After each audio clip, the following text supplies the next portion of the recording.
Marekani imeimarisha sheria za visa kwa raia wa Uganda na kuanzisha bodi ya visa inayoweza kurejeshwa ya hadi $15,000 kwa baadhi ya wasafiri na kusitisha kwa muda utoaji wa visa za uhamiaji.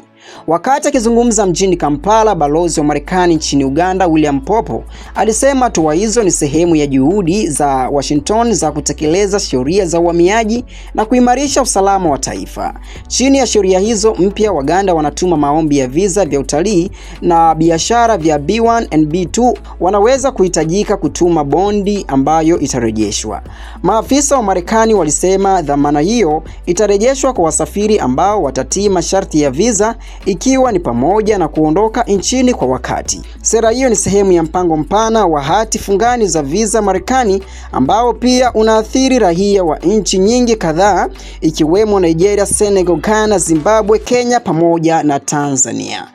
Mtazamo wako ni upi? Komenti yako ni ipi? Ndugu mtazamaji wa Varada Online TV, usisahau mimi hapa ni Mr. Chambo kutokea hapa Varada Online TV, zidi kutufuatilia.